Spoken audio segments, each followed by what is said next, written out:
He was Mr. Carter, now he's Dr. Carter, went back to school, he's a doctorate. He was the first male teacher that I had that was a person of color. His presence in the building just made me feel comfortable and kind of put me in a position where this is somebody I know for a fact that kind of cares about me and kind of drives to kind of have a care for people that look like me. And that's somebody throughout the years I kind of aspire to be in a way. The person who inspired me to go switch my career into teaching was my college organic chemistry professor.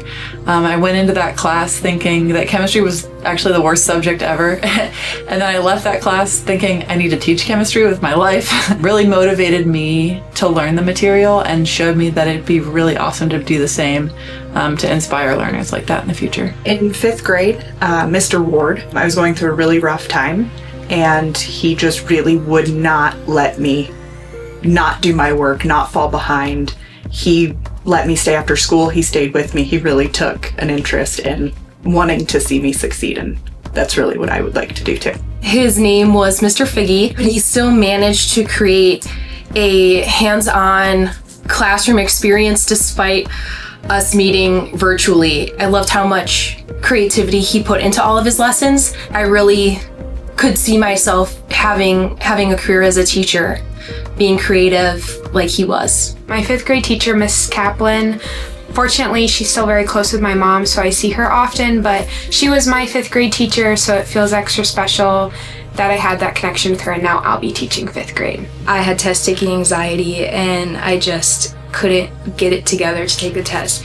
And one day she had pulled me aside in her office and told me she'd be there for me and told me that I was more than a test, and I just took that with me, and I take it with me with my students now. My childhood piano teacher was such a supportive, kind person. His name was Mr. K. Just made learning so fun. You know, you'll remember those things forever, and I think that'll just always stick with me. Mrs. Grahofsky, she was my kindergarten teacher, and then I did my walkabout in her classroom, a bit of a full circle moment. I still keep in touch with her. I dog sit her dogs, and it's great to have somebody to go to for help and advice who's known me for so long. Karen Groff was my 3rd, 4th split. The whole feeling of the classroom was really influential to me, and as a really shy kid, made me feel so good. Junior and senior year math teacher, he would like jump on desk and just got really excited and really invested in us, and I realized like that's what I want to do with my future. And I actually did not like her at first, but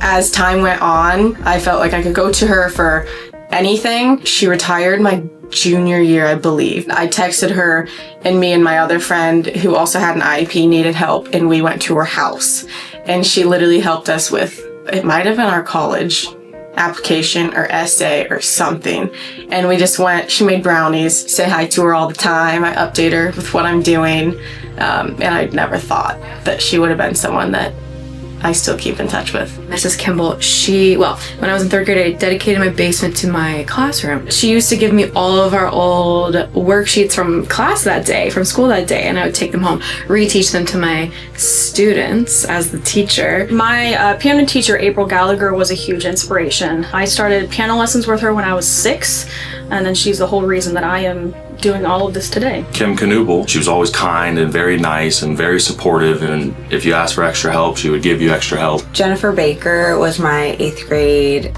English language arts teacher. I just remember even kids that didn't like reading, they were always so excited to be in her class because it was just such a community environment, and it really changed the perspective for myself and a lot of students, like how a classroom could be and how welcoming and enjoyable it could be. And Miss Baker always made me feel loved as more than a student and just as a kid and a person in general. I remember walking with her up and down the hallway as we would talk about my life outside of school. So she made me want to be a teacher.